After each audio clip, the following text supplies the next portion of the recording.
Berlin station. ये सिर्फ एक नाम नहीं, ये एक जज्बा है, एक रहस्य है। बर्लिन, जर्मनी का धड़कता दिल, इतिहास की राख में दबी कहानियों से भरा एक शहर, जो इस कहानी में सिर्फ बैकग्राउंड नहीं, एक जिंदा किरदार बन जाता है। बर्लिन स्टेशन नाम इसलिए नहीं रखा गया क्योंकि बस जगह बर्लिन है, बल्कि इसीलिए क्योंकि इस शहर की हर गली, हर पुरानी दीवार, हर सर्द हवा रहस्यों की गवाही देती है। यहां CIA का एक गुप्त दफ्तर है, जहां हर मुस्कान के पीछे चाल है, हर कदम के नीचे जाल बिछा है। बर्लिन यहां महज लोकेशन नहीं, बल्कि हर कोने में छिपा डर, हर पुल पर पसरी तन्हाई और मेट्रो की भीड़ में गुम होती मासूमियत कहानी को सांस देती है। बर्लिन स्टेशन, एक शहर जो अपने जख्मों के बावजूद मुस्कुराना जानता है, और यही इसकी रूह इस सीरीज में बसती है। अब कहानी का दरवाजा खुलता है। वार्निंग, आगे स्पॉयलर्स हैं। डेनियल मिलर, CIA का एक चुपचाप जीने वाला अफसर, पैनामा की शांतियों में गुम था। तभी आदेश आया, बर्लिन जाना है। मिशन, थॉमस शॉ नाम के एक गुमनाम विसल ब्लोअर को ढूंढना, जो CIA की स्याह सच्चाइयां जर्मन मीडिया तक पहुंचा रहा था। लेकिन डैनियल के लिए यह सिर्फ मिशन नहीं था, यह उसका प्रायश्चित था। मोरक्को में एक गलती से वो एक साथी को खो बैठा था। हेक्टर, एक चालाक अफसर, ने उस वक्त उसे बचाया था। अब बर्लिन में इन्हीं अधूरे रिश्तों के बीच कहानी आगे बढ़ती है। डैनियल मिलता है स्टेशन चीफ स्टीवन फ्रॉस्ट, वरिष्ठ एजेंट वैलरी एडवर्ड्स और तेज तर्रार रॉबर्ट किर्श से। बाहर से स्टेशन अमेरिकी हितों का रक्षक दिखता है, लेकिन भीतर रंजिशें, साजिशें और करियर की लड़ाई चल रही है। जैसे जैसे डेनियल थॉमस शॉ के करीब पहुंचता है, एक कोरियर की हत्या की गूंज सुनाई देती है। अब खेल बदल चुका था, क्योंकि हत्यारे अब सिस्टम के भीतर थे। स्टेशन में घबराहट थी। स्टीवन, वैलरी, रॉबर्ट अपने मकसद के लिए लड़ रहे थे। लैंगली से निगरानी थी।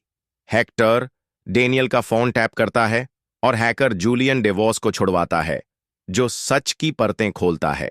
और तब डेनियल को पता चलता है, थॉमस शॉ कोई और नहीं, हेक्टर खुद है। वो CIA की दोहरी सोच से टूट चुका था। जहां नैतिकता हारती थी, राजनीति जीतती थी। उसने छिपे राज दुनिया को बताए थे। अब डैनियल के पास दो रास्ते थे, हेक्टर को पकड़ना या समझना। आखिर में वो उसे जाने देता है, क्योंकि हेक्टर का गुनाह दरअसल एक सच्चाई की पुकार था। बर्लिन स्टेशन अब एक मिशन नहीं, सिस्टम के षड्यंत्र के खिलाफ जंग बन गया था। लेकिन कहानी यहीं खत्म नहीं होती। डैनियल एक और मिशन में फंसता है, जहां जर्मन लड़कियां सीरिया भेजी जा रही थीं, आइसिस के लिए दुल्हनें बनाने के लिए। वैलेरी और टीम रुथ और अलेक्जेंड्रे योसावा के गुनाह उजागर करती है, लेकिन मोसाद की दखलंदाजी और CIA की राजनीति सब कुछ बिगाड़ देती है। रॉबर्ट किर्श अपने बेटे और वफादारी के बीच उलझ जाता है। मोसाद एजेंट गोल्डा उसे आजादी दिखाती है, पर बदले में गद्दारी मांगती है। क्लेयर इटानी हेक्टर के करीब थी, आइसिस के जाल में फंसती है। डैनियल और हेक्टर उसे बचाते हैं, लेकिन क्लेयर अपनी जान गंवा देती है। क्लेयर की मौत हेक्टर को भीतर से तोड़ देती है। वो रूट को मारकर बदला लेता है। बर्लिन स्टेशन बिखर जाता है। स्टीवन पर वारंट, सच लीक और भरोसा चकनाचूर। आखिर में डैनियल और हेक्टर की जिंदगियां हमेशा के लिए बदल जाती हैं। अगर बर्लिन स्टेशन को एक लाइन में बांधें, तो ये कोई जेम्स बॉन्ड या मिशन इम्पॉसिबल जैसी चकाचौंध भरी जासूसी नहीं है। यहां कोई चमकदार गैजेट्स नहीं, कोई तेज रफ्तार कार चेज नहीं। यहां असली जासूसी है, धीमे जहर जैसी साजिशें, टूटते रिश्ते और रेंगती हुई सच्चाइयां। अगर जेम्स बॉन्ड ग्लैमर है, जेसन बोर्न मशीन है, तो बर्लिन स्टेशन एक दर्द भरी खामोश सच्चाई है। यह शो द ब्यूरो और द स्पाई जैसे शोज के साथ खड़ा होता है, जहां बंदूक से नहीं, एक छोटी सी गलत सूचना से सब कुछ उजड़ सकता है। तो अगर आपको तेज रफ्तार धमाके चाहिए, बॉन्ड और बर्न आपके दोस्त हैं।